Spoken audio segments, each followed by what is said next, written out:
పరమ తండ్రి మీకు స్తోత్రములు, పరమ తండ్రి మీకు స్తోత్రములు, పరమ తండ్రి మీకు స్తోత్రములు. అందరు బాగున్నారు కదా? మరి సబ్బాతు వెంబడి సబ్బాతు రోజులు గడిచిపోతూనే ఉన్నాయి.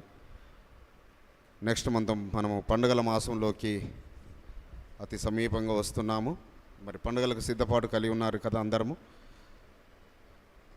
మరి ఇంతవరకు పరమ తండ్రి మన స్తుతుల మూలముగా ఆయన నామానికి దుర్గా నిర్మించుకున్నాడు. పాటల ద్వారా ఆయన మహిమ తెచ్చుకున్నాడు, ఆరాధన ద్వారా ఘనపరచబడ్డాడు. మరి దిన వాక్యము మనము ధ్యానించుకునే ముందు మన జీవితాలలో మనము ఎవరిపైన ఎక్కువగా ఆధారపడుతున్నాము? బిడ్డలైన వారు తల్లిదండ్రుల పైననా, లేక పరమ తండ్రి పైననా? మరి భార్యాభర్తలు ఒకరిపైన ఒకరు ఆధారపడుచున్నారా, లేదా పరలోకపు తండ్రి పైన ఆధారపడుచున్నారా? లేక మనుషుల మీద మనుషులను ఆధారం చేసుకుంటున్నామా, లేక అధికారులను ఆధారం చేసుకుంటున్నామా, రాజులను ఆశ్రయిస్తున్నామా? ఎవరిని ఎక్కువగా మనము ఎవరికి ప్రియారిటీ ఇస్తున్నాము? ఎవరిపైన ఎక్కువ ఆధారపడుచున్నాము? మరి శ్రేష్ఠ గ్రంథం అయితే, పరిశుద్ధ గ్రంథం అయితే సెలవిస్తుంది, రాజులను నియమించేవాడు పరలోకపు తండ్రి, అధికారులను నియమించేవాడు పరలోకపు తండ్రి. కాబట్టి మనము ఆ రాజాది రాజైన ఆ సర్వలోక రక్షకుడైన ఆయనపైన మనం ఆధారపడితే, మరి ఆయనను మనం ఆశ్రయిస్తే ఆయన ఆర్డర్స్ ఇస్తాడు ఎవరికే. కానీ మన ఎడల దయను జాలిని కలగజేసేవాడు ఆయననే, మన ఎడల కనికరము కలగజేసేవాడు ఆయననే. మరి మనం ఈ పరిశుద్ధ గ్రంథంలో ఏ ఒక్క టాపిక్ మాట్లాడుకున్నా కూడా దావీదు రాజు గారి యొద్దకు వెళ్లకుండా ఉండలేము. దావీదు రాజు గారి యొక్క జీవితాన్ని మరి మన ముందు ఉంచుకుంటేనే మనకు ఆయన పరలోకపు తండ్రిని ఏ విధంగా ఆయన ఆశ్రయిస్తూ వచ్చాడు, ఆయన శ్రమలలో కానీ, ఆయన బాధల్లో కానీ, ఆయన ఇరుకుల్లో కానీ, ఆయన ఇబ్బందుల్లో కానీ ఏ విధంగా ఆయన తనను ఆధారం చేసుకున్నాడు. మరి ఇంతవరకు చదువుకున్న కీర్తన గ్రంథము 3వ అధ్యాయంలో 3 నుంచి 5 వచనాలు ఈ భాగం నేను చదువుతాను. మరి తమ్ముడు భగవాన్ ప్రార్థన చేస్తాడు మెసేజ్ విషయమై. మైకు భగవాన్కి ఇవ్వండి. కీర్తనల గ్రంథము 3వ అధ్యాయము 3, 4, 5 వచనాలు తర్వాత చదివేవారు మీరు మైకు దగ్గర పెట్టుకుని సహకరించండి. యెహోవా, నీవే నాకు కేడెముగాను, నీవే నాకు అతిశయాస్పదముగాను, నా తల ఎత్తువాడువుగాను ఉన్నావు. ఎలుగెత్తి నేను యెహోవాకు మొరపెట్టినప్పుడు ఆయన తన పరిశుద్ధ పర్వతము నుండి నాకు ఉత్తరమిచ్చును. యెహోవా నాకు ఆధారము, కావున నేను పండుకొని నిద్రపోయి మేలుకొందును. యెహోవా నాకు ఆధారము అని దావీదు రాజు గారు తన కుమారుడైన అబ్షాలోము యొద్ద నుంచి పారిపోతున్నప్పుడు పరలోకపు తండ్రిని ఆధారం చేసుకొని, అయ్యా నీవే నాకు ఆధారము, నీవే నాకు కేడెము, నీవే నా అతిశయాస్పదము అని ఆయన మొరపెడుతున్నాడు. ప్రార్థన.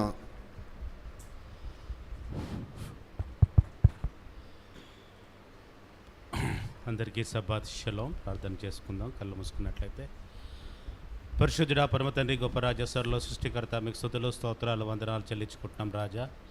ఆశ్చర్యకరుడు అద్భుత కార్యాన్ని మా గొప్ప రాజా, మీకు వందనాలు చెల్లించుకుంటున్నాం రాజా. స్తోత్రం. 6 దినములు సమస్త సృష్టిని సృజించి 7వ దిన విశ్రమించి పరిశుద్ధపరచి ఇట్టి పరిశుద్ధమైన దినమును తరతరములకు నిత్యమైన కట్టడగా మీరు మాకు ఇచ్చి ఉన్న విధానం బట్టి మీకే స్తోత్రములు స్తుతులు వందనాలు చెల్లించుకుంటున్నాం రాజా. ఎవరైతే తండ్రి మీ దినాన్ని మన్నించి మీ సన్నిధానంలో భయభక్తులతో ఎవరైతే మీ తండ్రి ఉంటున్నారో తండ్రి వారికి మాకు దిన సంబంధించిన ఆశీర్వాదాలను కుమ్మరించమని మిమ్మల్ని కోరుకుంటున్నాం రాజా. ఈ వారమంతా మీరు మమ్మల్ని కాచి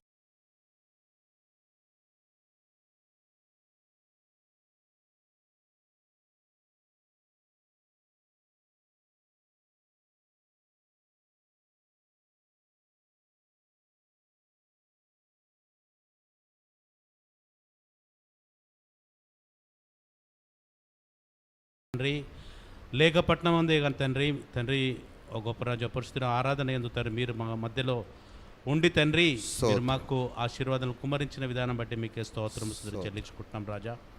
మరి ముఖ్యంగా తండ్రి ఇప్పుడు ముఖ్యమైన ఘట్టంలోకి తండ్రి గొప్ప రాజా వాక్యోపదేశంలోకి మేము ఎంటర్ అయి ఉంటుండగా తండ్రి మీరు మాకు కావాల్సిన ఆత్మీయ ఆహారమును మీరు ఏర్పాటు చేసుకున్న బిడ్డ అయిన అన్నయ్య ద్వారా మీరు మాకు అనుగ్రహించమని మిమ్మల్ని కోరుకుంటున్నాం రాజా.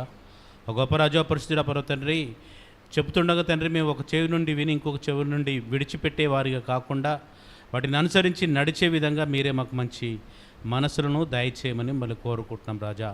మా పైన పనిచేస్తున్న అంధకార శక్తులన్నిటినీ మీ రక్తంలో బంధింపజేయమని మళ్ళీ వేడుకుంటున్నాం తండ్రి. అన్నయ్య దయాకృ తండ్రి మీ స్వార్థ నిమిత్తం తండ్రి మీ పరిచర్య నిమిత్తం ఆయా ప్రాంతంలోకి వెళ్ళి మీ రక్షణ మార్గంను రాజ్యస్వార్థను బయలుపరుస్తుండగా మీరే వారికి ఆయుధారోగ్యాలను అనుగ్రహించి తండ్రి మీరు బలంగా వాడుకుంటున్న విధానం బట్టి మీకే స్తోత్రం చెల్లించుకుంటున్నాం తండ్రి. ఇప్పుడు అన్నయ్య తండ్రి నాకు ఆత్మీయ ఆహారం ఇవ్వబోతుండగా తండ్రి మాట్లాడేది తన కాకుండా తండ్రి తన నోటి బూరయ్యుండు తండ్రి తన పెదవులతో మీరే మాట్లాడిపించి మాకు తండ్రి హెచ్చరించి మా జీవితాలను చక్కపరచడానికి మీరే సహాయం దయచేయమని మళ్ళీ కోరుకుంటూ అన్నయ్యను మీ పాదం దగ్గర సమర్పించుకునే సమస్తము మీ చిత్తమే నెరవేర్చుకోమని మా రక్షకుడు విమోచకుడైన యేషువా మిత పరిశుద్ధమైన ఘనమనిక నామంలో అడిగి వేడుకొనిచున్నాను పరమ తండ్రి ఆమేన్. ఓకే, థ్యాంక్ యూ తమ్మి.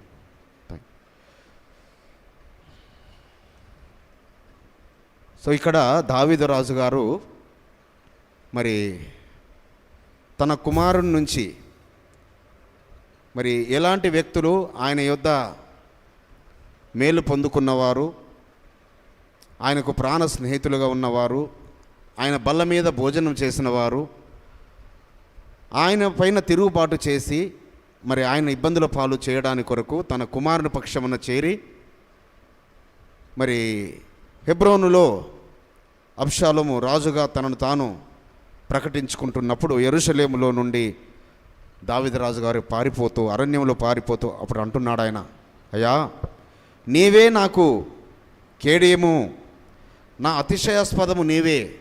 అంటే నేను అతిశయిస్తే ఎవరిని బట్టి అతిశయిస్తాను? భూమి ఆకాశం కలిగజేసిన సృష్టికర్త మిమ్మల్ని బట్టే, నాకున్న ధనమును బట్టో, నాకున్న అధికారమును బట్టో, నాకున్న ఐశ్వర్యమును బట్టో, నాకున్న అందమును బట్టో కాకుండా భూమి ఆకాశములను కలిగజేసిన కృపాతిశయుడవైన మా పరలోకపు తండ్రివైన యెహోవా నేను మిమ్మలను బట్టే, ఎందుకంటే నా తల ఎత్తేవాడివి నీవే. సో బిడ్డలారా, మనల్ని తల ఎత్తుకునేవారుగా చేసేవారు ఎవరంటే మన కేడేమైన మన రక్షకుడైన యెహోవా మెస్సయ్య. ఎందుకనగా మనం చాలా మార్లు శ్రమలు రాగానే ఎవరెవరినో ఆశ్రయిస్తుంటుంటాం, మనకి ఇబ్బందులు రాగానే ఎవరెవరినో ఆశ్రయిస్తుంటుంటాం. కానీ ఆయన పాదాలను ఆశ్రయించము, మనం ఆయన సన్నిధికి వెళ్ళము, మనము ఆయనతో గడపము. మనము నిజముగా అనేకులతో మాట్లాడి అనేకులతో మన విషయాలు చెప్పి మన బాధను వారికి వ్యక్తపరిచి వారి బాధను ఎక్కువ చేయడమే తప్ప వారిచ్చే సలహాలు మనకు అవి దీవెనకరంగా ఉండవు. ఎందుకంటే ఆయనను ఆశ్రయిస్తే, మన ఓర్పుతో సహనముతో ఆయన పాదాలను ఆశ్రయిస్తే ఆయన కృప చూపువాడు. కాబట్టి దావీదు గారు ఏ శ్రమ వచ్చినా ఏ ఇబ్బంది వచ్చినా పరమ తండ్రి పాదాలను ఆశ్రయించాడు తప్ప ఆయన ఎప్పుడూ మనుషులను ఆశ్రయించలేదు. అందుకే అంటున్నాడు, అయ్యా నీవే నాకు ఆధారము. సో నాకు ఎవరు లేరు ఇంకా ఆధారము. ఈ భూమి మీద నా తల్లిదండ్రులు కాదు, నా తోబుట్టువులు కాదు, నా కడుపున పుట్టిన నా బిడ్డలు కాదు. అయ్యా నా ఆధారము మీరే, నా ఆధారము మీరే. ఎప్పటి నుంచి అట ఆయనకు ఆధారం ఆయన ఎప్పటి నుంచి అని ఆయన మరి ఇంకొక కీర్తన గ్రంథంలో రాస్తాడు. 22వ కీర్తన 10-11 వచనాల్లో రాస్తుంటారు దావీదు గారు. గర్భవాసినైనది మొదలుకొని నాకు ఆధారము నీవే, నా తల్లి నన్ను కన్నది మొదలుకొని నా సర్వశక్తిలోవు నీవే, నా ఎలోహిము నీవే. శ్రమ వచ్చి ఉన్నది, సహాయము చేయవాడు ఎవడునూ లేడు. నాకు దూరముగా ఉండకము అయ్యా, నాకు దూరముగా ఉండకయ్యా. ఎప్పటి నుంచి మీరు నాకు ఆధారము? నేను గర్భవాసినైనది, నా తల్లి గర్భము దాల్చినది మొదలుకొని నా ఆధారము మీరేనయ్యా, నా ఆధారము మీరే, నా సర్వము మీరేనయ్యా. నా తల్లి నన్ను కన్నది మొదలుకొని. అందుకే 139వ కీర్తనలో అంటాడు కదా, అయ్యా నీవు నన్ను కలుగజేసిన విధమును చూడగా భయమును ఆశ్చర్యమును కలుగుచున్నది. ఎలా నువ్వు నన్ను కలుగజేసావయ్యా? మనమేమనుకుంటాం, మన తల్లి గర్భంలో రూపించబడినాము, కానీ తల్లి గర్భంలో మనల్ని ఏర్పాటు చేసిన వారు ఎవరు? తల్లి గర్భమందు మనల్ని ఆయన ఎన్నుకున్న వారు ఎవరు? సో తల్లి గర్భంలో మనల్ని రూపించింది ఎవరు? కాబట్టి అయ్యా నా ఆధారము నా తల్లి గర్భంలో నేను ఉన్నది మొదలుకొని, అయితే నాకు ఇప్పుడు శ్రమ వచ్చిందయ్యా, నాకు శ్రమ వచ్చింది, నేను మిమ్మలను ఆధారం చేసుకుంటున్నా, నేను మిమ్మల్ని ఆశ్రయం చేసుకుంటున్నా, నేను మీ శరణు చూస్తున్నాను.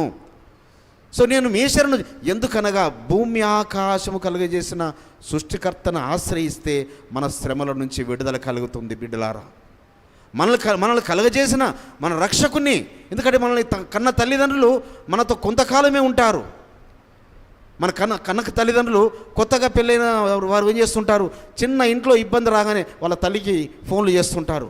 ఆ తల్లి టెన్షన్ పడుతుంటుంది, అక్కడ ఆందోళన పడుతుంటుంది. అయ్యో నా కూతురు పరిస్థితి ఏమైపోయిందో, నా కూతురుని ఎంత ఇబ్బందులు పెడుతున్నారో ఆమె టెన్షన్ పడడం, ఇంకో నలుగురికి చెప్పడము, ఆ నలుగురు టెన్షన్ పడడము. ఈలోపు వీళ్ళు భార్య భర్తలు మళ్ళీ అది మర్చిపోతారు, సవ్యంగా ఉంటారు. కానీ అక్కడ ఏమైపోతుంది, అక్కడ టెన్షన్స్ పెరిగిపోతుంటాయి. కానీ అదే నీకు శ్రమ రాగానే, అదే నీకు ఇబ్బంది రాగానే ఆయన పాదాలను ఆశ్రయించు. ఆయన పాదాలను ఆశ్రయిస్తే, ఆయన శరణు చూస్తే, ఆయన అయ్యా నీవే నాకు ఆధారము, ఎందుకంటే గర్భవాసినైనది నా తల్లి గర్భంలో రూపించినది మొదలుకొని నీవే నాకు ఆధారమని నీవు ఆయనను శరణు చూస్తే ఆయన తప్పనిసరిగా నీ ఎడల కృప చూపుతాడు బిడ్డ. ఎందుకంటే ఆయన ఎవరు, ఆయన ఏం చేసేవాడు, ఆయన ఏ సింహాసనం కలిగి ఉన్నవాడు, ఆయన ఏ ఆశ్రయం, ఆయన ఏ ఆశ్రయదుర్గము. చూడండి, ఇదే 97వ కీర్తన దావీదురాజు గారు ఇంకొక మాట రాస్తారు. 97వ కీర్తన 97వ అధ్యాయము 2వ వచనము. మేఘాంధకారములో ఆయన చుట్టూ నుండును నీతి న్యాయములు ఆయన సింహాసనమునకు ఆధారము. ఎందుకు ఆయన మనం ఆశ్రయించాలి, ఎందుకు ఆయన ఆధారము చేసుకోవాలి మనము? ఆయన సింహాసనమునకు ఆధారం ఏంటి? నీతి న్యాయములు. సో ఆయనను ఆశ్రయిస్తే మనకు ఏమి దొరుకుతుంది? నీతి దొరుకుతుంది. మనం ఆయన ఆశ్రయిస్తే న్యాయము దొరుకుతుంది. మనుషులు ఎప్పుడైనా గుర్తుపెట్టుకోండి, మనము వారిని ఏదో అంటారు కదా, పెడితే పెళ్ళి కోరుతారు, లేదంటే ఇంకొకటి ఏదో అంటారు. సో అది నేను ఇక్కడ చెప్పదలుచుకోలేదు. సో కాబట్టి మనుషులు ఎప్పుడు ఎంతకాలం ఎంతకాలం వాళ్ళు మన ఎడల మన పక్షాన మాట్లాడుతారు, ఎంతకాలం వారు అంటే మనం వారితో మంచిగా ఉన్నప్పుడు, మంచిగా పెట్టినప్పుడు, మంచిగా చూసుకున్నప్పుడే తప్ప. కానీ నీ సృష్టికర్త, నీ రక్షకుడు నేను ఎన్నడూ విడిచేవాడు కాదు. ఎన్నడూ నిన్ను ఆయన ఎందుకు? ఆయన యొక్క సింహాసనమునకు ఆధారం ఏంటి? ఆయన సింహాసనంకి ఏమి ఆధారము? నీతి న్యాయము. ఆయన ఎప్పుడు అన్యాయం చేసేవాడు కాదు సుమా. ఎన్నడూ మన అన్యాయమునకు వదిలిపెట్టేవాడు, అన్యాయానికి అప్పగించేవాడు ఇంత మాత్రం కాదు. ఆయన నీతి కలిగిన వాడు, ఆయన కాబట్టి ఆయన సింహాసనమును ఆశ్రయించాలి. సో ఎలా ఆయన సింహాసనమును ఆశ్రయిస్తాము చెప్పండి? ఎలా ఆయన ఆయన సింహాసనం ఆకాశమందు ఉంది కదా, ఎలా ఆయన సింహాసనం ఆశ్రయిస్తాము? హెబ్రీ పత్రికలో అపోస్తున్న పౌలు గారు రాస్తూ చెప్తారు, 4వ అధ్యాయము, హెబ్రీ పత్రిక 4వ అధ్యాయము 15-16 వచనాలు. మన ప్రధాన యాజకుడు మన బలహీనతల యందు మనతో సహానుభవము లేనివాడు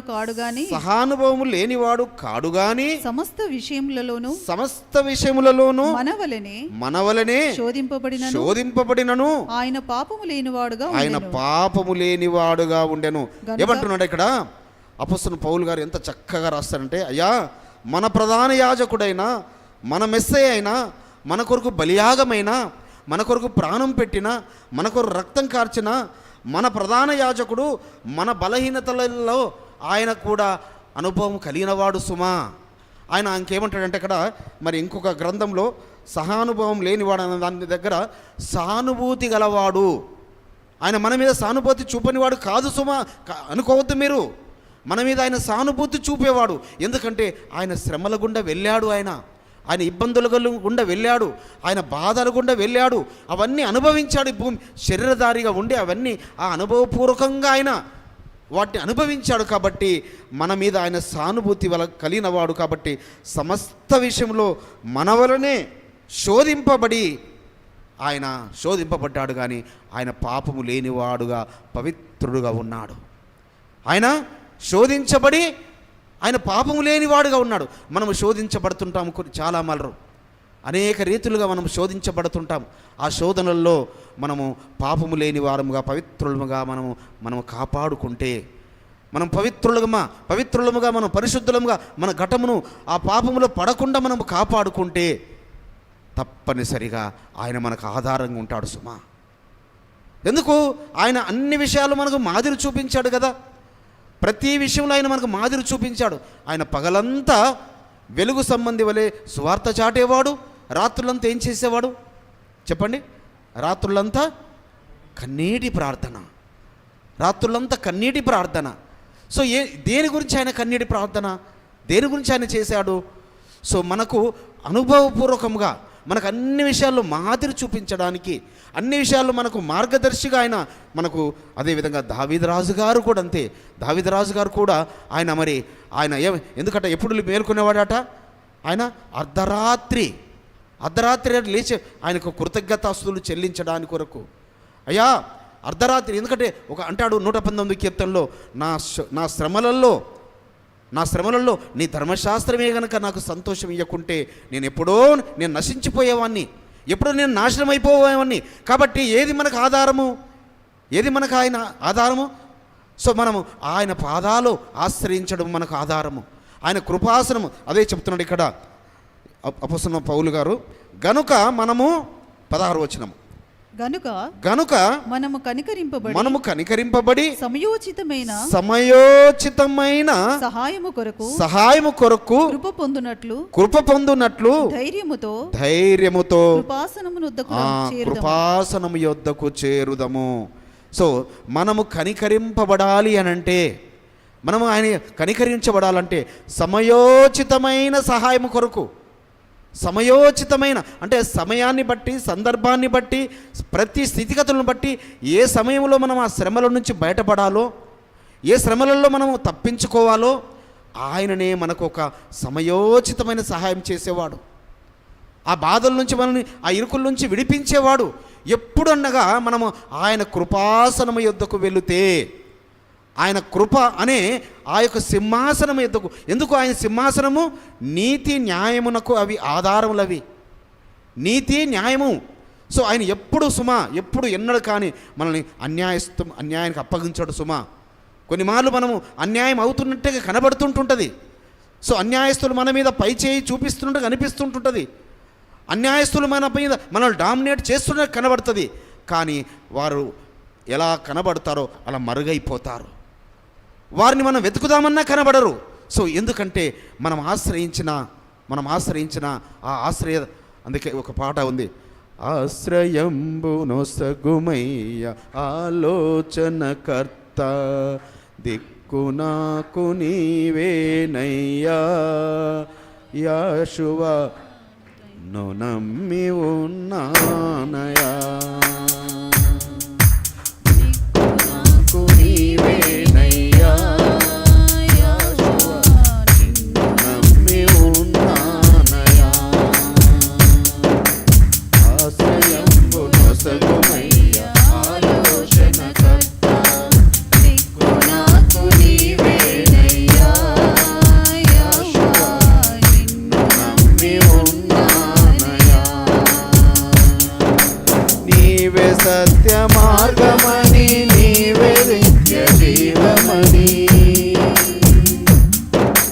నీవే సత్య మార్గమని నీవే నిత్య జీవమని చేసితిని నీకు ప్రార్థన యెహోవా నీ దీవెన కావాలయ్యా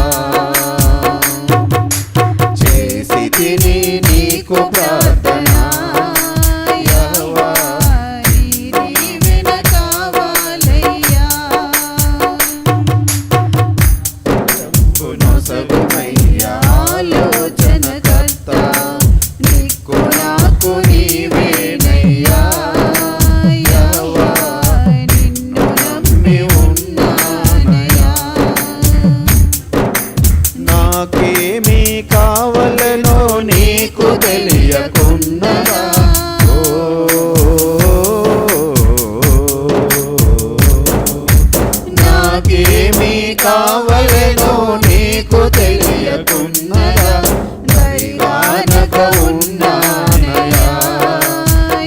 యాషువా శాంతి దూత నీవేనయ్యా దరిగానక ఉన్నానయ్యా యాషువా శాంతి దూత నీవేనయ్యా ఆశ్రయంబు నొసగుమయ్యా ఆలోచనకర్త దిక్కు నాకు నీవేనయ్యా యాషువా నమ్మి ఉన్నానయ్యా దిక్కు నాకు నీవేనయ్యా యాషువా నిన్ను నమ్మి ఉన్నానయ్యా. పరమ తండ్రి మీకు స్తోత్రములు, పరమ తండ్రి మీకు స్తోత్రములు. కాబట్టి మనము ఆయనను ఆశ్రయించినప్పుడు, ఆయనను ఆధారము చేసుకున్నప్పుడు, ఆయనను శరణు జొచ్చినప్పుడు, ఆయన సింహాసనమును, ఆయన కృపాసనం యొద్దకు మనం వచ్చినప్పుడు సమయోచితమైన సహాయం చేసేవాడు ఆయన సుమా. సమయోచితమైన అనగా మనకు ఆ ఇరుకుల్లో నుంచి, ఆ ఇబ్బందుల్లో నుంచి ఎలా బయటపడాలో ఆయన్ని మార్గములన్నీ సరళపరచువాడు. అది మన ఊహలకు అందని విధముగా. సో మనం ఏదో దానికి తెలివి జ్ఞానం ఎంతో అవసరం లేదు సుమా. మనం కన్నీటితో ఆయన పాదాలను ఆశ్రయిస్తే, కన్నీటితో ఆయన కృపాసనం యొద్దకు వెళితే. సో ఎందుకు యాషువా మోసేవారు శరీరధారిగా ఉన్నాడు, ఎందుకు ఆయన కన్నీరు కార్చాడు చెప్పండి? ఆయన కన్నీరు కార్చాల్సిన అవసరం ఏమొచ్చింది అనగా ఆయన దినదినము అనేకమైన శ్రమలు కలిగిన వారిని, ఇబ్బందులు కలిగిన వారిని, బాధలు కలిగిన వారిని ఎదుర్కొంటున్నాడు. రోజు వేల కొలది మందిని వారిని వారికి ఆయన ఎలా సహాయం చేయాలి? రాత్రులంతా ప్రార్థన చేస్తున్నాడు. వారికి ఆయన కృప చూపుతూ, ఆయన వారిని స్వస్థపరుస్తూ, ఆదరిస్తూ, బలపరుస్తూ, ధైర్యపరుస్తూ వెళుతున్నాడు.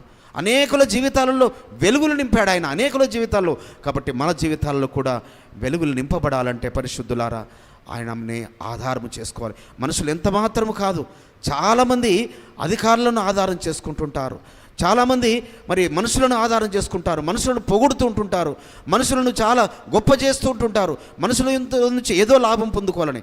కానీ నువ్వు రహస్యంగా నువ్వు ఏకాంతంగా నువ్వు ఆయన పాదాల చెంత చేరి ఆయనను కొనియాడు, ఆయనను కీర్తించు.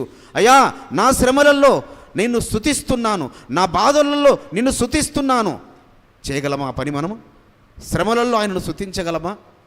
మన బాధలలో ఆయనను స్తుతించగలమా? అవును, శ్రమలలో మనం స్తుతించినా, మన బాధలలో ఆయన స్తుతించినా, మన వేదనలో ఆయనను ఆశ్రయించి మనము ఏకాంతముగా ఏది ఆయనతో మొరపెట్టుకున్నా ఆ ఏకాంత ప్రార్థన.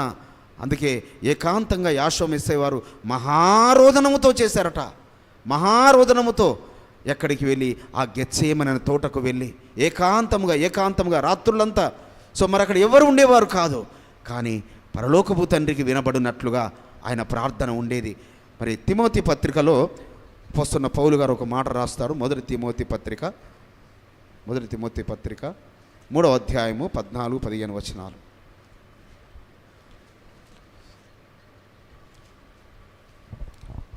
మొదటి తిమోతి రాష్ట్ర మొదటి పత్రిక 3వ అధ్యాయము శీఘ్రముగా నీ యొద్దకు వత్తునని నిరీక్షించుచున్నాను. అయినను నేను ఆలస్యము చేసిన ఎడల ఎలోహిం మందిరములో అనగా జీవము గల ఎలోహిం సంఘములో జనులేలాగు ప్రవర్తింపవలను అది నీకు తెలియవలనని ఈ సంగతులను నీకు రాయిచున్నాను.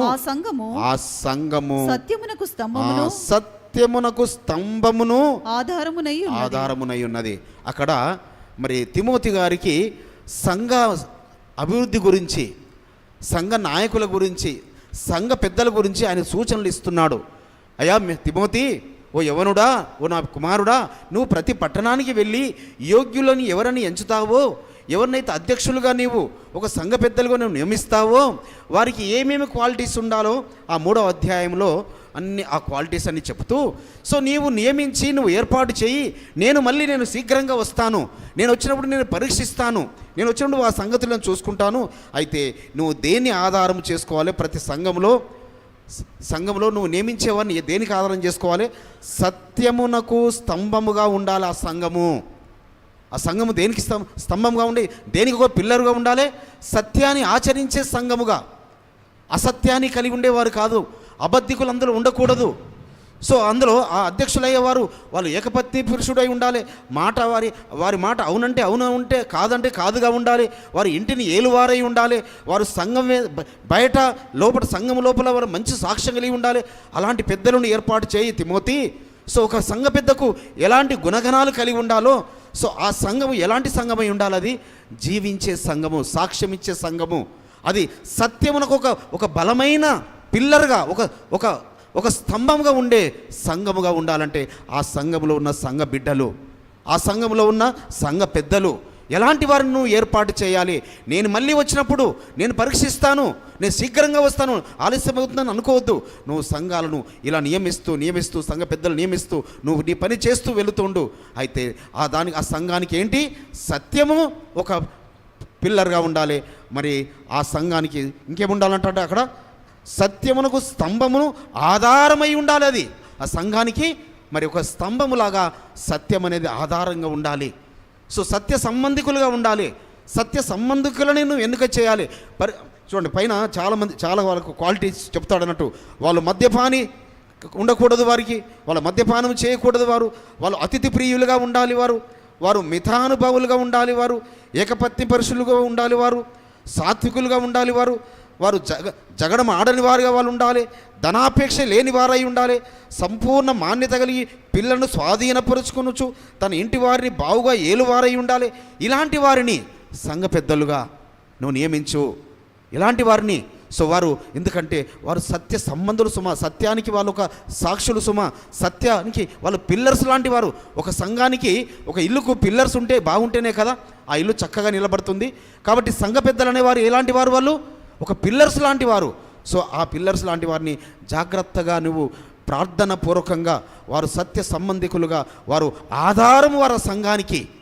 సో వారు ఎవరిని ఆధారం చేసుకోవాలి? వారు భూమి ఆకాశం కలిగజేసిన సృష్టికర్తను వారు ఆధారం చేసుకుంటే వారు సంఘానికి ఒక స్తంభములుగా ఆధారముగా ఉంటారు. కాబట్టి తిమోతి, నేను వస్తాను, జాగ్రత్త సుమా, నువ్వు జాగ్రత్తగా వారిని అపాయింట్ చేయని చెప్తూ ఉంటుంటాడు. కాబట్టి పరిశుద్ధులారా, సో మరి ఈ యొక్క సృష్టిలో అనేకులైన భక్తులు ఆయనను ఆధారం చేసుకున్న వారిని, మరి రాజులు వారిని ఆధారం చేసుకొని వారిని ఆశ్రయించారు. ఎవరైతే ఏ భక్తులైతే ఆయన మీద ఆధారపడి జీవిస్తున్నారో, ఎవరైతే ఆయనని గురిగా పెట్టుకొని ఆయన మీద ఆనుకొని హత్తుకొని జీవిస్తున్నారో వారిని రాజులు ఎన్నుకొని వారిని వెతికి వేటాడి పట్టుకొని వారిని ఆధారం చేసుకుంటూ వచ్చారు. మరి దానియేలు భక్తుడి విషయంలో ఒక సమయంలో అతను నెబుకద్నెజరు కుమారుడు, నెబుకద్నెజరు కుమారుడైన మరి ఎవరైనా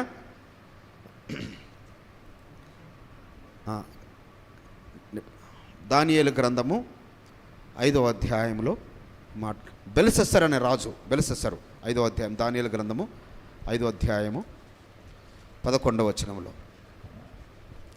నీ రాజ్యములో ఒక మనుషుడున్నాడు, అతడు పరిశుద్ధ దేవతల ఆత్మగలవాడు, నీ తండ్రి కాలములో అతడు యెహోవా జ్ఞానము వంటి జ్ఞానమును బుద్ధియు తెలివియు గలవాడై ఉండుట నీ తండ్రి కనుగొనను గనుక నీ తండ్రి అయిన రాజగు నెబుకద్నెజరు శకునగాండ్రకును గారడి విద్య గల వారికి కల్దీయులకును జ్యోతిష్కులకును పై అధిపతిగా అయ్యా, మీ నాన్నగారు నెబుకద్నెజర్ గారు ఏం చేశారయ్యా?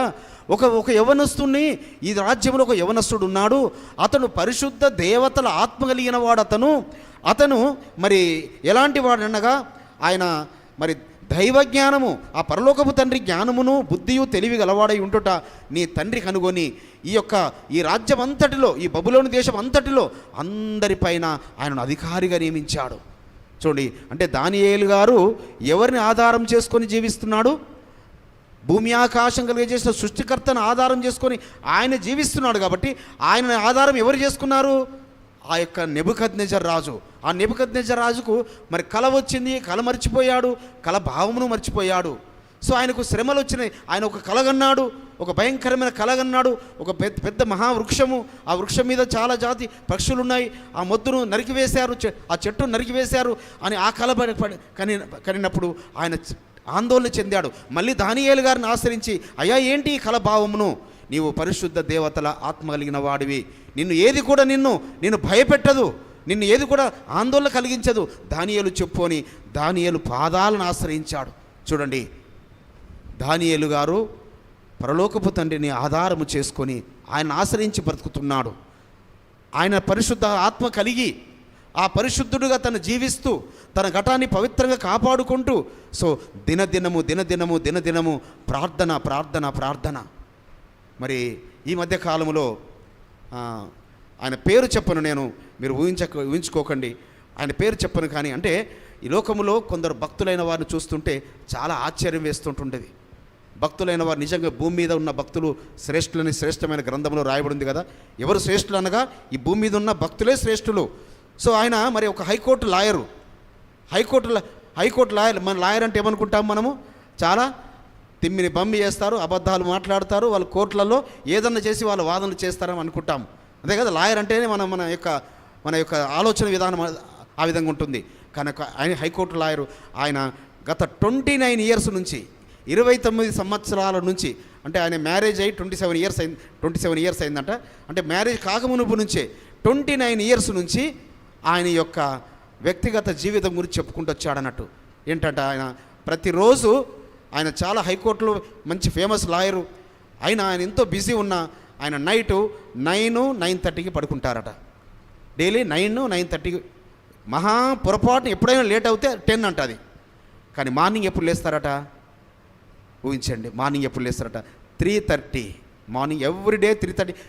గత 29 సంవత్సరాల నుంచి ఈ 3:30కి లేచి ఏం చేస్తాడట, ఆయన సపరేట్గా, మరి పెద్ద ధనికుడు కాబట్టి ఆయనకు సపరేట్గా ప్రార్థనా గది ఉంది. ఆ ప్రార్థనా గదిలోకి వెళ్ళిపోతాడు. 3:30 నుంచి ఎంత సమయం గడుపుతాడో ఊహించండి, 2 గంటలు. 3:30 to 5:30. ఏంటి అసలు ఆశ్చర్యపోయాము, నిజంగా ఇలాంటి భక్తులు ఉన్నారా? సో 2 గంటల సమయాన్ని, అయ్యా మరి నిజంగా ఇది 29 సంవత్సరాల నుంచి మీరు ఎలా సాధ్యమవుతుందంటే అది నా వ్యక్తిగతం గురించి, నా యొక్క ఆశీర్వాదం గురించి, నా బిడ్డల ఆశీర్వాదం గురించి. ఆయన ఒక కుమారుడు, ఒక కుమార్తె, మరి కుమారుడు వేరే దేశంలో ఉంటాడు, కుమార్తె డాక్టర్. సో ఈ విధంగా ఒక ఉన్నతమైన స్థానంలో, ఒక ఉన్నతమైన స్థితిలో కట్టుకుంటున్న కుటుంబం అన్నట్టు ఆయన. సో మరి అంతేకాదు, ఆయన ఉదయకాలం మళ్ళీ 5:30 లేచి 6:30 వరకు మిగతా మరి ఎక్సర్సైజులు, వాకింగ్లు ఇవన్నీ చేసుకుంటూ ఆయన చాలా ఈ రోజు వరకు ఆయన అరౌండ్ 55-56 ఇయర్స్ ఉంటాయి. ఈ రోజు వరకు స్పెట్స్, రీడింగ్ క్లాస్ కూడా వాడాడు ఆయన. సో ఏ విధంగా ఈ దీవెనలు ఉంటాయి. ఈ రోజులలో 30-35 సంవత్సరాలు వచ్చినాయంటే వస్తున్నాయి. ఇంకా ఈ రోజుల్లో ఎలా వస్తున్నాయి, 10 years 12 yearsకే, 10-12 yearsకే. సో కానీ ఎలా అది సాధ్యమంటే ఆయన భక్తులకు పరమతండ్రి, ఆయన ఆధారం చేసుకున్న వారికి పరమతండ్రి అలాంటి ఆశీర్వాదం ఇస్తాడు, అలాంటి ఆరోగ్యం ఇస్తాడు, అలాంటి స్వస్థతని ఇస్తాడు, అలా వారిని ఉన్నతమైన స్థానంలో నిలబెడతాడు. కాబట్టి మనం భక్తులను చూసి మనం నేర్చుకోవడమే సుమా. ఈ జీవిత కాలం అంతట్లో కూడా మనం నేర్చుకున్న వారమే. నేను నా గురించి చాలాసార్లు మీకు చెప్పాను. నేను విశ్వాసంలో అడుగుపెట్టిన మొదటి రోజు నుంచి 85 నుంచి ఈ రోజు వరకు పరమతండ్రి నన్ను ఉదయకాలం 4 గంటలకు లేపుతాడు. ఉదయం 4 గంటలకు ప్రార్థనలో, మరి ఎప్పుడు పడుకున్నా కూడా 4 గంటలకు ప్రార్థనలో. సో కాబట్టి అది మరి ఆయన ఆధారము చేసుకున్న వారికి. సో ఇది ఆ ఉదయకాల ప్రార్థన వెనకాల అనేక దీవెనలు దాగి ఉన్నాయి సుమా. ఉదయకాలం ఇంకా అతి శ్రేష్టమైన సమయం అయితే 3 గంటలు అంటాను. మరి 3 గంటలకు లేచి చేసే భక్తులు కూడా మనకు పరిచయస్తున్నారు. 3 గంటలకు ఉదయకాలం లేచి మన 5 గంటల జూమ్ ప్రేయర్ గురించి కనిపెట్టుకునేవారు. మళ్ళీ ఆ 3 గంటల నుంచి 5 గంటల వరకు వారు వ్యక్తిగత ప్రార్థన చేసుకొని మళ్ళీ ప్రతిరోజు మనలో ఎవరమైనా మిస్ అవుతాం, కానీ వారు మిస్ అవ్వరు. ప్రతిరోజు 5 గంటలకు జూమ్ ప్రేయర్ మీటింగ్లో. సో నేను ఎవరి పేర్లు చెప్పదలుచుకోలేదు, ఎందుకంటే మరి పేర్లు చెప్తే వారిని ఏదో పొగుడుతున్నట్టుగా మీరు భావిస్తారు. కాబట్టి అయితే మీకు తెలుసు, నేను ఎవరి గురించి చెప్తున్నానో వారికి తెలుసు. కాబట్టి ఇక్కడ మరి ఈ యొక్క బెల్షస్సరు ఎవరిని ఆశ్రయించాడు, మళ్ళీ ఎవరిని ఆధారం చేసుకున్నాడు. సో మెనే టికేల్ ఉఫారిసిస్ అని ఆయనకు ఆ గోడ మీద ఏదో హస్తం కనబడింది, రాసింది. ఆ హస్తం ఏం రాసిందో తెలియదు, అక్కడున్న జ్ఞానులకు గారడి వారికి తెలియదు ఏం రాసిందో. వారందరూ మరి ఆందోళన చెందుతున్నారు, వారందరూ టెన్షన్ పడుతున్నారు. అప్పుడు వారు చెప్తున్నారు, ఆ మంత్రులు వాళ్ళు చెప్తున్నారు, రాజా అయ్యా మీ నాన్నగారు ఉన్నప్పుడు ఒక పరిశుద్ధ దేవతల ఆత్మ కలిగిన ఒక వ్యక్తి ఉన్నాడు, అతన్ని పిలిపించుకుని అనగానే చూడండి, మళ్ళీ దానియేలు గారిని పిలిపించుకున్నప్పుడు ఆయన ఆ యొక్క రాయబడిన గోడ మీద రాయబడిన రాతను దాని అర్థాన్ని చెప్తాడు. సో ధైర్యంగా చెప్తాడు, రాజా నిన్ను పరలోకపు తండ్రి తూచినప్పుడు తాసులో తూచితే నువ్వు తక్కువగా కనబడినావు, నువ్వు లెక్క చూడగా ఆయన లెక్కలో నువ్వు ఓడిపోయావు, అయితే నీ రాజ్యము తీసివేయబడుతుంది. ఎన్ని గుండెలు ఉండాలి అది చెప్పడం, రాజుకు చెప్పడానికి కొరకు. అలా చెప్పినా కూడా రాజు ఆయనను సన్మానించి ఆయనను మొక్కి ఆయనకు ఉన్నతమైన స్థానం నిలబెట్టాడు. ఉన్నతమైన స్థానంలో బెల్షస్సరు వాళ్ళ తండ్రి ఏ విధంగా నిలబెట్టాడు. కాబట్టి దానియేలు గారు 4 రాజుల కాలంలో మరి ప్రధానమంత్రి పోస్టుకొని, ఎందుకనగా ఆయన ఎన్నడూ కూడా పరమ తండ్రిని ఆధారము చేసుకుని విడవకుండా ఆయన సింహాల బోన్లో వేసినా ఆయననే ఆధారం చేసుకున్నాడు. సో ఈ శ్రమలు వచ్చినా, బాధలు వచ్చినా, ఇబ్బందులు వచ్చినా, ఇరుకులైన ఏదైనా ఆయన ఆధారం చేసుకోవడం ఆయన వదిలిపెట్టలేదు సుమా. మనమేంది శ్రమ రాగానే ఈ శ్రమలు ఎందుకు వచ్చినాయో ఏమో, ఎందుకు వచ్చిన నేను అసలు తండ్రి ఉన్నాడా, ఇంకా రకరకాల ఎక్కడికో వెళ్ళిపోతుంటాము. పరమ తండ్రి ఇన్ని కార్యాలు చేస్తూ వచ్చినా కదా, ఇంత విశ్వాసం కనపరుస్తూ వచ్చినా కదా, ఇంత నేను దశంభాగాలు చెల్లిస్తూ వచ్చినా కదా, ఇంత కానుకలు చెల్లిస్తూ వచ్చినా కదా, నేను ఇంత విధవరానికి పెట్టాను కదా, నేను అనాథలకు పెట్టాను కదా, మందిరంలో ఆహారం పంచిపెట్టాను కదా, ఇలా రకరకాలు అంటాము. కానీ ఎక్కడో నాలో లోటు ఉంది, ఎక్కడో నాలో పొరపాటు ఉంది, ఎక్కడో నేను సరి చేసుకోవాల్సి ఉంది, ఎక్కడో నేను ఆయన ఆధారం చేసుకోవడం తగ్గానేమో, నేనేమో మనుషులను ఆధారం చేసుకున్నానేమో, నేను మనుషులను ఆశ్రయించానేమో అని మనం పరీక్షించుకున్నప్పుడు, మనం ఆయన ఆధారం చేసుకున్నప్పుడు ఆ శ్రమల నుంచి విడిపించబడతాము. ఇది తప్పనిసరిగా ఇది రుచి చూచి చెప్తున్నాను. ఆయన ఆధారం చేసుకుంటే మనల్ని సిగ్గుపడనివ్వడు, మనల్ని అవమానాల పాలు కానివ్వడు, మనల్ని తల ఎత్తుకునేవాడుగానే ఆయన నిలబెట్టేవాడు. బిడ్డలారా నేను చెప్పేది. కాబట్టి ఇక్కడ దానియేలు గారిని మరి ఆ యొక్క భావము చెప్పినప్పుడు చూడండి, దానియేలు గ్రంథము 5వ అధ్యాయం 24-27 వచనాల్లో మాట ఉంటుంది. దానియేలు కావున ఆయన ఎదుట నుండి ఈ అరచేయి వచ్చి ఈ వ్రాతను రాసెను. రాసిన శాసనం ఏమనగా మెనే టికేల్ ఫార్సిస్. ఈ వాక్య భావం ఏమనగా మినే అనగా ఎలోహిం నీ ప్రభుత్వ విషయములో లెక్క చూచి దాన్ని ముగించెను. టెకేల్ అనగా ఆయన నిన్ను త్రాసులో తూచగా నీవు తక్కువగా కనబడితివి. ఫెరేస్ అనగా నీ రాజ్యము నీ యొద్ద నుండి విభాగింపబడి మాదీయులకును పారసీకులకును ఇన్ని విషయాలు చెప్పిన దానియేలు గారిని సన్మానించారు. ఆయన ఉదావస్త్రములు తొడిగించి ఆయనను బంగారు హారం వేసి ఆయన సన్మానించాడు. నీ యొక్క అక్కడ అంటున్నాడు, నీ యందు పరిశుద్ధ దేవతల ఆత్మ ఉన్నది గనుక నీవే దాన్ని చెప్ప సమర్థుడ వంటివి. అయ్యా నీలో ఏ ఆత్మ ఉన్నది? పరిశుద్ధ దేవతల ఆత్మ. పరిశుద్ధులారా, పరిశుద్ధమైన ఘనమైన నామము ధరించుకున్న పరిశుద్ధులారా, నీలో పరిశుద్ధ దేవతల ఆత్మను కలిగి ఉన్నావా? నువ్వు కలిగి ఉంటే మనుషులను వేరే వారిని ఆధారం చేసుకోవు, వేరే వారిని ఆశ్రయించవు. మనుషులు ఎవరు నీ ఎడల కార్యములు చేయలేరు. ఎందుకంటే మనుషులకు ఆజ్ఞాపించేది పరలోకపు తండ్రి, మనుషుల ద్వారా వాళ్ళకు డైరెక్షన్ చేపించేది ఆయన. కాబట్టి ఆయనను ఆశ్రయిస్తే వీరి ఒక్కొక్కరిని ఎవరిని ఆశ్రయించాలో నీకు తెలియదు, ఎవరిని ఆశ్రయిస్తే నీ పని జరుగుతుందో తెలియదు. కానీ సర్వసృష్టికర్తను ఒక్కరిని నీవు ఆశ్రయిస్తావా, నువ్వు ఆయన కృపాసనం ఎద్దుకు వెళుతావా? మరి బాల్య దినముల నుంచి కూడా ఎస్తేరమ్మ అదస్సమ్మ మరి ఏ విధంగా తన తల్లిదండ్రులు ఎంతకాలం తనను మరి పెంచారో, కానీ తన కన్న తల్లిదండ్రులు మరి నాకు తెలిసి చిన్న బాల్య దినములలో 3, 4, 5 సంవత్సరాలలోనే, అనగా ఆ ఉగ్గు పాలతో ఆ తల్లిదండ్రులు పెంచినది. మళ్ళీ తర్వాత తన పెంపుడు తల్లిదండ్రులు పెంచుకున్న మొర్దెకై గారు ఏ అయితే అడుగుజాడలలో నడిపించారో, ఎవరిని ఆధారం చేసుకోవాలని చెప్పారో ఆయనను ఆధారం చేసుకొని ఆమె మరి ముందుకు వెళ్ళింది. కాబట్టి ఆమె జీవితంలో ఎన్ని శ్రమలు వచ్చినా మరి ఒక సందర్భంలో ఆమె ఆ యొక్క రాజు యొద్దకు వెళ్ళవలసిన స్థితిగతులు వచ్చినప్పుడు ఆమె మరి ఎవరిని ఆశ్రయిస్తుంది, ఎవరిని ఆధారం చేసుకుంటుంది, ఆయన ఆ ప్రార్థన చేస్తూ ఆమె ఒక చక్కటి మాట పలుకుతుంది. ఎస్తేరు గ్రంథము మరి మన గ్రంథంలో 10 అధ్యాయాలు ఉంటాయి. RCM బైబిల్లో 16 అధ్యాయాలు ఉంటాయి. 14వ అధ్యాయంలో ఆమె ఒక చక్కని ప్రార్థనలో అడుగుతుంటుంది అన్నట్టు, ఎలోహిం నీవే మా రాజువు, ఏకాకినై దిక్కుమాలి ప్రాణాపాయ స్థితిలోనున్న నన్ను కరుణింపుము. సకల జనుల నుండి నీవు ఇజ్రాయిల్లనే ఎన్నుకొంటివనియు, సకల జాతుల మూల పురుషుల నుండి మా పితరులనే నీ జనముగా స్వీకరించితివనియు, నీవు చేసిన ప్రమాణములనెల్లా నిలబెట్టుకొంటివనియు చిన్ననాడే మా వారు నాకు వినిపించిరి. అయ్యా, నేను చిన్న వయసులో ఉన్నప్పుడే బాల్యదినముల యందే నా తల్లిదండ్రులు నాకు నేర్పించారయ్యా, నీవు సకల జనుల నుండి ఇజ్రాయిలును ఎన్నుకున్నావని. నీవు కాబట్టి నేను ఏకాకినై దిక్కుమాలిన స్థితిలో ఉండి నేను నీకు విజ్ఞాపన చేస్తున్నానయ్యా, నేను మొరపెడుతున్నాను. సో 3 దినములు తన గురించి ఉపవాసం ఉండమని యూదులందరికీ తెలియపరిచింది. కానీ ఆమె మరణానికి ఎదురొడ్డి నిలిచి వెళ్ళింది. మరణానికి ఎదురొడ్డి నిలిచి వెళ్ళింది. అందుకే అక్కడ ఇంకొక మాట 18వ వచనంలో 14వ వచనంలో, ఇచ్చటికి వచ్చినప్పటికి నుండి నేటి దనుక అబ్రహాముల ఎలోహిమైన నిన్ను ధ్యానించుట తప్ప నాకు మరి ఒక ఆనందమే లేదు. ఏంటట ఆమె ఆనందం ఏంటట? రాణిగా ఎంత ఆనందించవచ్చు. ఆ రాణి వస్త్రాలు ధరించుకొని, ఆ రాణి కిరీటం పెట్టుకొని, మరి వాళ్ళందరూ దాసురాండ్రందరూ ఆమె చుట్టూ ఉంటుండగా మరి ఆ పంచభక్ష పరమాణాలు తింటూ, ఆ రాజభోజనాలు తింటూ, కానీ రాజభోజనం ముట్టుకోలేదు. ఆ రాజు బల్ల మీద ఉన్న మాంసారాలు ముట్టుకోలేదు. ఆ ద్రాక్షారసాలు, ఆ పానీయాలు ముట్టుకోలేదు ఆమె. కానీ ఆమె ఏకైక సంతోషం ఏంటట? నేను ఇచ్చడికి వచ్చినప్పటి నుంచి నేటి దనక అబ్రహాముల ఎలోహిమైన నిన్ను ధ్యానించడం తప్ప నాకు మరి ఒక ఆనందమే లేదు. అయ్యా, నిన్ను ధ్యానించడమే, నిన్ను ఆధారం చేసుకోవడమే. సో కాబట్టి విడలారా, ఆధారం చేసుకున్న వారిని ఎన్నడూ ఆయన విడవడు, సిగ్గుపడనియ్యడు.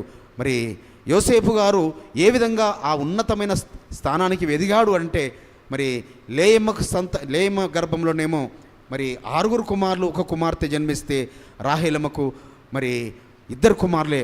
ఆ రాహేలమ్మకు కుమారులు కలిగే స్థితి వచ్చేసరికల్లా ఆమె అంతకుముందు ఆమె పూర్వస్థితి చాలా గర్విష్టి. ఆమె రాహేలమ్మ చాలా గర్విష్టి, నేను చాలా అందగత్తెనని గర్విష్టి. కానీ పరలోకపు తండ్రి ఆమె గర్వమును పోగొట్టుకునే వరకు ఆమె దీనురాలై ఆమె ప్రార్థన చేస్తూ వచ్చి తన అక్క యొద్దకు వెళ్ళే ప్రాధేయపడే స్థితి కలుగజేస్తాడు పరమ తండ్రి. అక్క యొద్దకు లేయమ్మ యొద్దకు వెళ్ళి, అక్క నీ కుమారుడు తీసుకొచ్చిన కొన్ని ఆ పుత్రదాత వృక్ష ఫలాలు ఇవ్వమని మరి అప్పుడు ప్రాధేయపడుతుంది. అయినా అక్కడ ఒక చక్కటి మాట రాయబడి ఉంది ఆదికాండం 30వ అధ్యాయంలో, ఆదికాండం 30వ అధ్యాయం 22వ వచనంలో. ఆమె ప్రార్థించినప్పుడు ఆమె ప్రార్థన పరమ తండ్రి విన్నాడు. 30వ అధ్యాయము ఆదికాండము 22వ వచనం. ఎలోహిం రాహేలును జ్ఞాపకము చేసుకొని జ్ఞాపకం చేసుకొని ఆమె మనవి విని ఆమె గర్భము తెరిచెను. ఆమె మనవి ఎప్పుడు విన్నాడట? మరి 7 సంవత్సరాలు ఒక భార్య గురించి దాస్యత్వం చేసిన యాకోబు మిగతా 7 సంవత్సరాలలో ఎంతమందిని కని ఉంటాడు ఊహించండి. మిగతా 7 సంవత్సరాలలో ఎంతమందిని పిల్లలు కని ఉంటాడు? ఫస్ట్ 7 సంవత్సరాలు దాస్యత్వం చేసిన తర్వాత రాహేలమ్మ గురించి చేస్తాడు, మోసం చేసి లేయమనిస్తాడు. ఈ 7 సంవత్సరాలలో మరి శ్రేష్టమైన గ్రంథంలో ధ్యానిస్తూ వెళుతుంటే, లోతుల్లో వెళుతుంటే ఆశ్చర్యం అనిపిస్తుంటుంది. ఈ 7 సంవత్సరాలలోనే 12 మంది కలిగారు. 11 మంది కుమారులు, కుమార్తె అయిన దీనా. 7 సంవత్సరాలు, 14 సంవత్సరాలు తన దాస్యత్వం ముగిసేసరికల్లా 12 మందిని కనేశాడు. 7 సంవత్సరాల వరకు భార్యలు ఇవ్వలేదు, 7 సంవత్సరాలకు ఇచ్చాడు లేయమ్మను. ఈ లేయమ్మ ద్వారా ముందు 4 కుమారులు, తర్వాత తన దాసి ద్వారా 2 కుమారులు, రాహేలమ్మ దాసి ద్వారా 2 కుమారులు, మళ్ళీ దాసినిచ్చినందుకు లేయమ్మకు మళ్ళీ 2 కుమారులు, కుమార్తె. వీరందరూ కలిగిన తర్వాత రాహేలమ్మకు యోసేపు పుట్టేసరికల్లా 14 సంవత్సరాలు కరెక్ట్గా ముగిసినాయట. అప్పుడు ఆయన వయసు 91 ఇయర్స్. 84 ఇయర్స్లో ఆయనకు వాళ్ళు పెళ్లి చేస్తే 77 ఇయర్స్ ఏజ్ ఉన్నప్పుడు వచ్చాడు యాకోబు గారు వాళ్ళ మామ యుద్ధకు. 77 సంవత్సరాల వయసులో 7 సంవత్సరాలకు ఆయనకు పెళ్లి చేస్తారు. అంటే 84వ ఏట. 84వ ఏట నుంచి 91 ఇయర్స్ వరకు 12 మందిని కన్నాడు. ఇక 6 సంవత్సరాలు మళ్ళీ కొలువు చేసిన కాలంలో ఒక్కరూ పుట్టలే. 6 సంవత్సరాలు ఆయన దాస్యత్వం చేస్తాడు కదా, ఆయన ఆ పిల్లల గురించి కష్టపడతాడు కదా, ఆ 6 సంవత్సరాలు ఒకరూ పుట్టలేదు. సో 6 సంవత్సరాలు ముగించుకొని, అనగా 20 సంవత్సరాలు ముగించుకొని వెళుతున్నప్పుడు అప్పుడు రాహేలమ్మ మళ్ళీ గర్భవతి ఆ బెన్యామీను గర్భంలో ఉంటాడు. అనగా యోసేపు గారు 6 సంవత్సరాల వరకు తల్లి ఒడిలో పెరిగాడు. ఈ 6 సంవత్సరాలలో ఆ యోగ్యురాలైన రాహేలమ్మ, అందుకే రాహేలు వలె అని పలుకుతుంటారు. ఎందుకంటే లేయమ్మ కన్నా రాహేలు ఎందుకు ఉన్నతురాలుగా అంటే, ఆమె మహా అందగత్తె అయినప్పటికీ గర్వమును వదిలిపెట్టి ఆమె దీనురాలై తన అక్క పాదాల చెంతకు వెళ్ళింది, పరమతండ్రి పాదాల చెంతకు వెళ్ళింది. పరమతండ్రి దర్శించాడు ఆమెను ఒక శ్రేష్ఠుడైన యోసేపునిచ్చాడు. అందుకే ఆ యోసేపు ఐగుప్తు దేశంలో 12 సంవత్సరాలు చెరసాలలో కన్నీటి ప్రార్థన, 2 సంవత్సరాలు కఠిన కారాగార శిక్ష, 10 సంవత్సరాలు జైలు శిక్ష, 12 సంవత్సరాలలో ఆయన దీనుడై సాత్వికుడై ఆ ప్రార్థన ఆయనను ఐగుప్తు దేశము ప్రధానమంత్రి పోస్ట్ చేసింది, ఉన్నతమైన స్థానము నిలబెట్టింది. కాబట్టి ఉన్నతమైన స్థానములు నీవు పొందుకోవాలంటే, నీ కుటుంబంలో నీ ద్వారా ఉన్నతమైన స్థానంలోకి నీ కుటుంబం వెళ్ళాలంటే, నీ వంశం వెళ్ళాలంటే, నీ దేశము నిన్ను బట్టి ఒక ఉన్నత స్థానంలో నిన్ను చూడాలంటే నువ్వు ఆయనను ఆశ్రయించు, ఆయనను ఆధారము చేసుకో, ఆయన పాదాలను ఆధారం చేసుకో. ఆ విధంగా నువ్వు పాపము చేయక పరిశుద్ధంగా నీవు జీవితాన్ని ఆ యోసేపు వలె, ఆ ఎస్తేరమ్మ వలె నువ్వు జీవించినప్పుడు తప్పనిసరిగా దానియేలు గారి వలె నేను ఉన్నతమైన స్థానంలో నిలబెట్టగల శక్తిమంతుడు, సమర్థుడు. అలాంటి కృప పరమ తండ్రి మనందరికీ అనుగ్రహించునుగాక. ఆమేన్.